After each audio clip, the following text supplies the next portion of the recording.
Assalamualaikum warahmatullahi wabarakatuh. Kembali lagi dengan gue Kontesa, host dari Jejak Backpacker. Kali ini kita kedatangan salah satu narasumber kita bernama Bang Bagja yang akan melanjutkan ceritanya pengalaman mistis dia kemarin. Sebelum narasumber menceritakan pengalaman mistisnya, saksikan setelah OMG yang satu ini.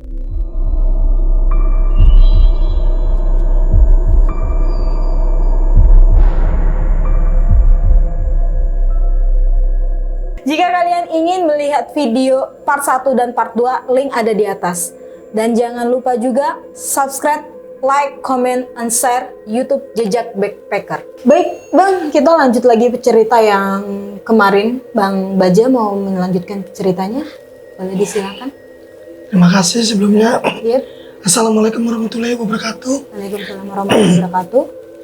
Saya ingin melanjutkan kisah mistis saya yang di Bogor yang terjadi pada kakak saya dan orang tua saya, bapak saya. Dan sekaligus mau klarifikasi yang waktu itu di part 2 saya menceritakan kalau kakak saya itu mimpi bertemu dengan kuntilanak berwajah cantik. Ternyata itu bukan kuntilanak, tapi jin perempuan yang cantik dan dia baik untuk menjaga rumah itu. Nah, di sini saya ingin mengulas lagi cerita kakak saya yang nomor 7 dan kakak saya nomor 2. Nah, sebut namanya ya. Boleh. Kakak saya yang nomor 7 itu Nandang Aos dan kakak saya nomor 2 Teja. Waktu itu kejadiannya hari Selasa malam Rebo. Itu 3 hari berturut-turut. Malam Rebo, malam Kamis, malam Jumat. Waktu itu kakak saya si Aos dan Teja dan keponakan saya namanya Pandi. Dia itu mengerjakan sepatu, jadi home industry di rumah bapak saya. Dari pagi hingga malam jam 9 malam. Nah, saudara saya, keponakan saya nih si Pandi ini dan abang saya nomor 2, Teja, dia pulang karena udah malam pulang. Tinggallah abang saya yang nomor 7 ini si Aos. Dia mengerjakan sepatu, ngejahit sampai jam 10 atau jam 11 malam ya, saya lupa. Itu di rumah ada yang bunyi. Jadi bukan di genteng, di plafon. Jadi genteng, plafon kan pasti kan ada ruang itu ya. Itu bunyi tuh. Dar, dar. Tapi bunyinya nggak setiap menit, nggak setiap detik. Jadi ada jedanya. Kira-kira 10 menit gitu bunyi. Itu bunyinya kencang banget. Sampai bapak saya itu bangun. Bangun dan bilang ke abang saya, "Os, itu suara apa ya? Kok bunyi apa berisik banget? Jangan-jangan ada yang nimpah. Coba keluar." Keluar abang saya nih. Itu kejadian malam Rebo ya. Keluar ke rumah, ke kebun, itu nggak ada apa-apa. Nggak ada apa-apa. Balik lagi masuk ke rumah, terus ngomong, "Bah, nggak ada apa-apa, nggak ada yang ini, nggak ada yang nimpa. Tapi kok bunyi? Coba ntar besok dicek ya, takut ada yang bocor." Iya, paginya dicek, tuh genteng nggak ada yang bocor, plafon juga nggak ada yang pecah. Nah, itu pas malamnya, berarti malam Kamis, terjadi lagi. Jam 10 malam terjadi sampai jam 2 pagi. Itu bunyi lagi, juder aja di plafon itu. Ya itu apa namanya, enggak, jadi ya berselang ya, sekitar 10 menit, 15 menit, bunyi terus. Kencang banget. Bapak saya bangun lagi, itu apa sih? Nggak tahu saya juga. Curiga kan? Udah tuh. dicuekin lah ya kan.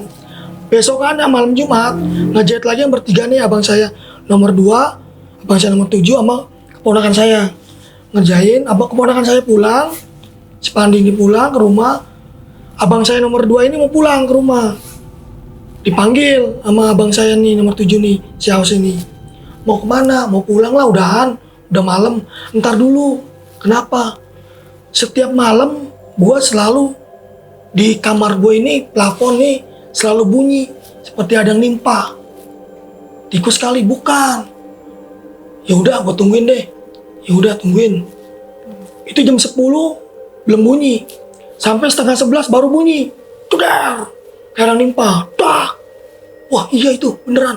Apa ya? Justru itu, ini apa? Nah, terus abang saya berdua tuh ngaji di situ. Ini kan malam Jumat, kita baca Yasin. Ya udah, pakai garam, bawa garam. Terus abang saya nomor 2, gue pulang dulu ke rumah gue ya, mau ngambil garam. Ya udah, pulang ke rumah, balik lagi ke rumah bapak saya, ngambil garam, baca Yasin kan. Udah baca Yasin, keluar rumah tuh, buat ditaburin ke genteng. Soalnya abang saya nomor 2 ini yakin banget ini bukan perbuatan manusia. Akhirnya ke kebun, ke belakang kan, ke samping, dilemparin tuh itu garam sambil baca bismillah kan. Kan kalau nimpa ke genteng kan gak mungkin rapet sama tembok ya. Jadi agak jaga jarak biar nyampe ke genteng. Nimpanya itu, garamnya itu. Pas nimpa, itu abang saya di piringnya itu kejatuhan cicak nemplok ke garam. Nah, terus abang saya yang nomor 7 ini ngasih tahu ke abang saya nomor 2, si Teja ini, sini, apaan? Itu apaan? Itu garam. Maksudnya itu garam ada cicaknya. Apaan sih, disamperin? Itu ada cicak, mengingat lompat cicaknya kan. Kok ada cicak nih? Dari mana ya? Nggak tahu. Padahal kan jaraknya itu sekitar 2 meter dari tembok rumah untuk bisa lempar ke genteng. Kalau dari dekat kan nggak bisa balik lagi kan garamnya. Jadi agak jaga jarak gitu. Ini garam dari apa? Cicak dari mana ya? Nah, hari Minggunya abang saya ini, si Awas ini cerita ke keponakan saya, si Pandi ini yang ikut ngerjain sepatu ini. Itu semalam ada yang nimpa, ada yang seperti kayak nimpa. Terus gimana? Diperiksa nggak ada apa-apa, seperti ada yang nimpuk gitu. Terus genteng nggak ada yang bocor, plafon pun nggak ada yang bocor. Itu kencang banget bunyinya. Gini aja, kita ke orang pinter yuk, ke Pak Ustadz, guru ngaji saya. Oh ya udah, datanglah ke sana. Datang ke sana, ceritain. Nama Pak Ustadznya Ustadz Nana. Dia juga ahli spiritual lah ya. Terus diceritain lah sama abang saya. Ini bertiga nih, abang saya nomor 7 dan nomor 2 ini, si Aus dan si Teja ini, sama keponakan saya si Pandi datang. Terus ceritain kejadiannya, diceritain sama abang saya. Dari malam Rebo, malam Kamis, malam Jumat selalu ada yang nimpa. Nah, terus dikasih air, dibacain, nggak tahu itu air itu dilihat, dia bilang ini bentrok si jin Islam ini yang ada di kamar kamu, yang jin perempuan ini, jin Islam ini jinnya baik banget menjaga kamar ini. Kamu tidur di kamar itu ya? Iya, kata abang saya. Siapa sini? Iya. Ini menjaga kamu. Ini cantik banget jinnya. Mungkin kalau manusia, saya naksir. Dia bilang gitu. Saya naksir, cakep banget. Ini baik. Mau diusir nggak? Jangan, kalau baik. Kata abang saya, biarin aja. Kalau dia baik, menjaga saya, nggak apa-apa. Nah, terus soal bunyi-bunyi itu bagaimana? Jadi rumah kamu itu perlintasan alam gaib. Siluman ular dan sejenisnya lah ya, makhluk gaib itu lewat rumah kamu. Terus bagaimana? Saya pagerin rumah kamu ya, biar nggak dilewatin. Oh gitu ya. Jadi si makhluk ini itu mau lewat ini bentrok sama jin muslim ini.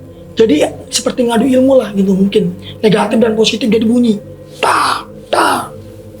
Jadi si negatif ini, makhluk ini, karena saya tinggal di situ menghalangi, bisa menjadi penyakit. Jadi yang si jin muslim ini menghalangi gitu loh. Nah akhirnya datang Ustadz Nana ini ke rumah saya. Bapak saya waktu itu tidur, itu siang-siang, dan didoain kan, bacain, didoain, terus dipagerin dah rumah saya tuh, supaya si makhluk ini nggak ada yang lewat. Itu aman. Tapi selang beberapa hari kejadian lagi, terjadi lagi, bunyi begitu. Terus abang saya datang lagi ke ustadznya. Pak Ustadz, kok terjadi bunyi lagi? Ya memang. Kenapa? Karena si makhluk ini itu di kebun belakang samping rumah saya itu kan, itu kebunnya itu seperti kayak istana makhluk, ya, makhluk gaib ya. Jadi dia mau lewat itu nggak bisa karena dipagerin, jadi lewat samping belakang rumah saya. Nah, mungkin penonton yang tahu yang di video yang di part 2 itu yang terakhir, di kebun saya itu ada gang kecil, itu lewat. Jadi lewat situ.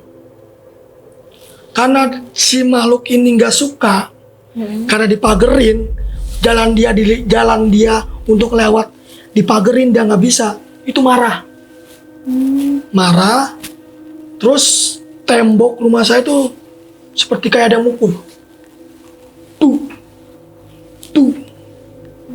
Gitu. Ternyata makhluk itu marah.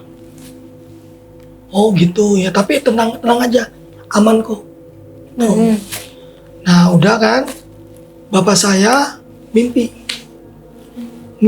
dalam mimpinya itu berantem sama kuntilanak. Kuntilanaknya 4, sekaligus 4. Buset, 4. 4 di rumah saya, di ruang tamu. Tapi dalam mimpi ya, itu berantem bapak saya. Bapak saya kan nggak punya ilmu apalah, cuman punya ilmu agama kan, kan sholat rajin, tahajudnya rajin bapak saya. Itu dalam mimpinya itu kuntilanak sama bapak saya tuh dipukul, gitu loh. Sampai kuntilanak itu nyerah, minta ampun, akhirnya nggak balik lagi. Nah paginya bapak saya cerita ke abang saya, semalam abah mimpi kuntilanak 4 berdiri di ruang tamu. Terus abah hajarin semua, abah pukulin semua, kuntilanaknya kabur. Nah, terus besokannya bapak saya itu mau ngambil air wudhu. Itu mau maghrib, azan maghrib kan, mau masuk dari luar, mau masuk ke dalam. Itu di lapangan di belakang rumah saya itu sawah, terus lapangan bola kan, baru Gunung Salak. Itu di lapangan itu bapak saya ngelihat payung hitam terbang. Kata bapak saya, itu payung siapa kok terbang?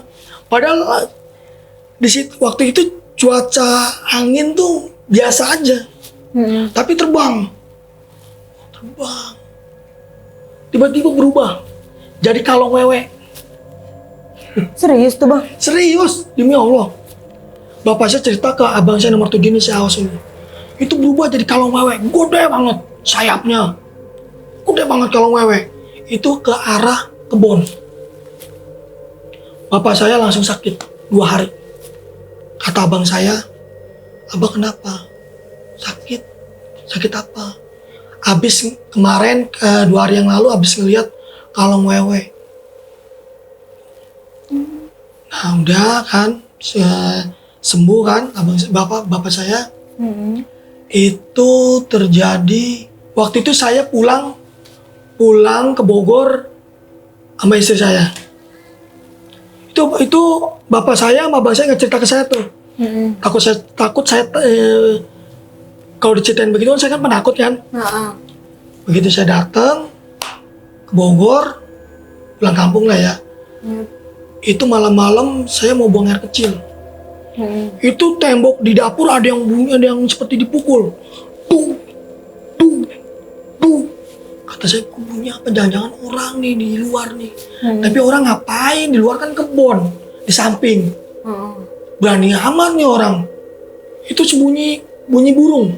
Kalau kata abang saya itu burung hantu. Gitu. Bunyi burung. Saya cerita nih ke abang saya, kok tembok ada yang kayak mukul-mukul ya? Saya bilang gitu. Iya, ya biasalah. Oh, karena saya udah abang saya pernah cerita begitu kan? Oh ya udah, ya mungkin makhluk lah gitu kan? Udah tuh. Nah terus terjadi lagi waktu itu abang saya sama berdua nih abang saya nih lagi ngobrol gitu kan? Begadang. Ini bagaimana nih biar aman nih rumah nih ya kan?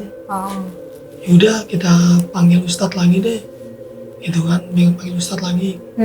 Nah, terus pulang nih abang saya nih yang nomor 2 ini pulang ke rumah.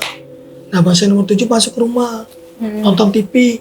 Jadi kan TV kan di ruang tamu, TV ini di depan, di belakang TV itu agak kesinian samping dikit, itu kamar abang saya. Pas lagi nonton TV, tiba-tiba itu lemari terbuka sendiri. Lemari kayu yang ada kacanya loh. Lemari kayu jati yang ada kacanya itu terbuka sendiri.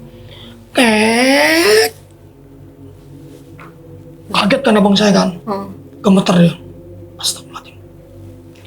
Dia langsung beraniin diri, matiin TV langsung ngomong, masuk ke dalam kamar. Abang saya tahu kalau itu makhluk jin muslim yang baik. Tahu abang saya. Cuman ya walaupun jin itu muslim, tetap aja namanya kita manusia kan pasti takut. Yap, ya kan? Iya. Pasti ada rasa takut. Nah ngomong dah bapak ini abang saya. Ya, kalau lu memang baik dan enggak mau ngeganggu dan mau menjaga gua di sini, tolong jangan seperti ini. Kenapa? Karena gua takut kalau lu kayak begini. Gitu loh, jangan mengganggu, sama aja kan mengganggu kan? Seperti itu mengganggu. Nah, udah tuh kan tidur abang saya. Nah, besokannya diajaklah temennya nih tidur. Orang kampung situ juga. Diajak temennya tidur di kamar abang saya. Itu 2 hari betul-betul diimpiin. Ya makhluk jin Islam ini. Itu ngimpinya cakep banget itu jin. Ngomong ke abang saya, "Os, gue semalam ngimpi, 2 hari gue nginep di rumah lu. Gue ngimpi ketemu cewek cakep banget. Yang bener, iya serius. Terus itu tuh di lemari gue lihat cakep banget. Nah, terus gimana? Ya udah gue liatin aja tuh cewek cakep, gitu kan? Nah udah. Terus kejadian lagi waktu itu saya pulang ke Bogor. Jadi saya mau pulang ke Bogor nih, kan ada hajatan nih. Ponakan saya. Itu sekitar tahun 2010-an lah ya, lupa saya. Saya pulang kan naik kereta, waktu itu saya belum punya motor. Saya sama istri saya pulang, saya bingung nih, mau lewat mana ya? Jembatan Tempe, Gang Kunti, apa Balai Desa? Ini 3-tiganya serem ini. Saya bingung, udah malam, udah jam 10 malam, nggak ada orang kan. Lewat mana ya? Udah lewat Balai Desa lah. Kalau lewat Balai Desa, itu ke kampung itu nggak terlalu jauh, tapi harus lewatin kuburan. Jadi turun ke bawah, sawah, air pancuran gitu, naik ke atas, itu kuburan. Baru rumah warga. Nah saya mau turun ke bawah itu, saya telepon nih, istri saya udah ketakutan nih. Ketakutan, udah balik lagi aja yuk, balik lagi. Balik lagi kemana saya bilang? Masa pulang ke Jakarta udah malam begini? Takut kalau nggak panggil, teleponin deh saudara biar jemput. Oke, saya telepon nih saudara saya. Saya telepon, tolong dong dijemput. Oh ya udah, ada di mana? Bang, ada di Balai Desa, tapi di sawah. Pas turunan, saya bilang. Ya udah tungguin ya, jangan kemana-mana. Iya. Dijemputlah saya sama 4 orang ini. Saudara saya sama temannya kan. Itu kan namanya jalan sawah kan cuma setapak. Udah gitu jalurnya itu doang. Heeh. Itu papasan tapi nggak ketemu, nggak bisa lihat. Ini saya sama istri saya, ini saudara saya. Papasan tapi nggak ngelihat sama sekali. Saudara saya udah nyampe balai desa, saya masih di sawah tuh. Telepon, "Bang ada di mana?" Lah, saya masih di sawah. Loh, saya ada di balai desa. Yang bener sih iya. Kapan? Ya tadi lewat. Kok nggak ngelihat? Itu bisa nggak ketemu. Padahal jalur itu cuma setapak. Nggak ketemu. Itu istri saya sampai nangis itu. Saking takutnya. Nah, pas itu kan ketemu kan. Ya udah, tungguin situ. Nah, saya disamperin, ketemu, dan saya cerita dah. Terus kata kakak saya yang pertama tuh, yang perempuan, nomor pertama kan, bilang, kalau udah malam situ serem. Serem. Terus mesti harus lewat mana? Kalau bisa sih lewat jembatan Tempe aja. Jembatan Tempe juga serem. Saya bilang, saya pernah pulang naik motor sama istri saya, nyasar. Disasarin. Seharusnya saya belok kanan ke jembatan Tempe, saya lurus. Nanjak atas aku, ini nanjak aja nih. Saya bilang, saya tanya udah kelewat. Itu posisi hujan. Itu serem banget sama Gang Kunti. Itu setanah jahil. Gang Kunti itu. Nah, terus kembali lagi ke rumah saya. Jadi gini, bapak saya beli rumah itu atas rekomendasi mpok saya yang pertama. Kan tinggalnya duluan di sana, di Bogor. Itu hubungin ke bapak saya kalau tetangganya itu mau jual rumah dengan harga murah. Nah, akhirnya belilah rumah itu. Dan itu yang jin yang ada di kamar abang saya itu, jin muslim yang di kamar abang saya itu jadi yang punya rumahnya ini, dia nanam sesuatu di kamar itu. Tapi itu baik, jinnya itu muslim baik. Karena si punya rumahnya ini yang pertama ini, dia tahu kalau rumahnya itu perlintasan alam goib. Itu makanya ditanam dan dijual murah. Jadi nggak sempat diambil karena bendanya itu kan ditanam, nggak sempat diambil. Jadi udah biarin yang punya rumahnya ini aman. Tapi yang amannya ini di kamar, bukan di seluruh ruangan. Jadi aman ini di kamar abang saya doang. Gitu loh. Jadi yang di ruang tamu tetap digangguin. Gitu. Terus kejadian juga sama bapak saya nih. Waktu itu bapak saya mau habis sholat tahajud, mau sholat tahajud ya. Mau sholat tahajud, mau ngambil air wudhu, itu bunyi.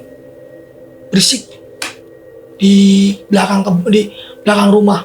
Ada gang kecil itu. Berisik banget, dibuka lah, kan rumah saya kan di belakang kan ada pintu juga ya. Pintu belakang dibuka, siluman ular. Jadi siluman ularnya itu, jadi maaf ininya itu ditutupin pakai, kata bapak saya bilang, daun pohon bambu yang udah kering. Tau kan pohon bambu tuh daunnya yang udah kering banget. Itu buat nutupin ini dia dadanya. Jadi siluman ularnya itu cewek, rambutnya tuh panjang segini. Nah, daunnya itu buat nutupin dadanya. Terus ke bawahnya itu ular. Rambutnya panjang, mukanya itu jelek banget kata bapak saya.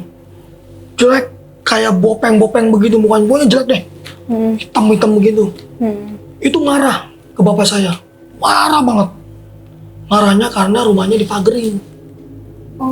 Sama ustadz ini kan, dipagerin. Jadi dia marah nggak bisa lewat. Jadi jauh lewatnya, muter dulu. Marah.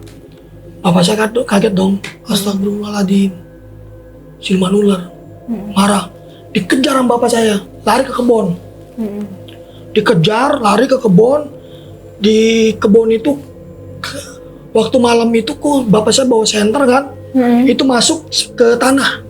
Jadi tanah itu kayak lubang tanah itu kayak lubang, kayak sarang musang. lubang musang gitu kan. Masuk ke dalam, diciriin sama bapak saya nih, ntar pagi mau digali.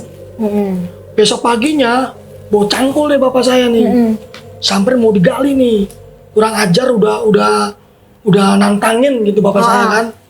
Mau digali nggak ada lubangnya, nggak ada lubang. Padahal semalam nih lari ke sini nih, ada lubangnya nih, masuk ke dalam siluman ular. Tapi kok ini nggak ada lubang sama sekali. Mau digali. Nah cerita kan ke abang saya, terus cerita ke Ustadz si Nana ini. Ustadz Nana bilang ya begitu, soalnya di kebun itu emang tempatnya. Jadi tempat rumah kamu itu buat perlintasan. Karena sama saya pagerin, nggak bisa lewat lah dia, muter, marah. Jadi tembok suka dipukulin. Nah itu karena marah. Dan yang bunyi di plafon itu jeder gitu kan. Itu perlawanan dari jin Islam, jin Muslim, perlawanan. Jadi ngadu ilmu lah, seperti ngadu ilmu. Bunyi dah itu. Terus gimana? Ya udah biarin aja. Ya udah kayak gitu deh. Terus akhirnya jadi rumah itu dijual apa pindah atau gimana bang? Rumah itu masih ada tetap, yang nempatin abang saya. Kan bapak saya udah meninggal, dikubur di samping. Dan ditempatin sama abang saya. Alhamdulillah sekarang udah nggak terjadi apa-apa. Udah bersih semuanya, udah diusirin. Dan satu lagi, kakak saya yang nomor 3 ini yang di Serang, CIK ini, sama anak-anaknya kan waktu itu lebaran datang, itu sekeluarga tuh kakak saya yang di Serang itu sama anak-anaknya itu digangguin. Kakak saya ngeliat ibu-ibu. Nah, terus sama kata bapak saya bilang, udah abah usir semuanya. Udah tenang aja, ini rumah aman. Sekarang udah aman. Nah, sekarang bapak saya udah meninggal, rumah itu masih tetap berdiri, nggak dijual, masih ditempatin sama abang saya. Gitu. Jadi rumah bapak saya sampingnya ini sekarang rumah abang saya nomor 2 dan tetangga baru rumah kakak saya nomor 1. Gitu. Itu kejadiannya. Nah, itulah pengalaman mistisnya dari Bang Baja. Kalau kalian penasaran, part 1, part 2-nya, link kita ada di atas. Jangan lupa juga like, comment, and share. Saya tutup. Wassalamualaikum warahmatullahi wabarakatuh.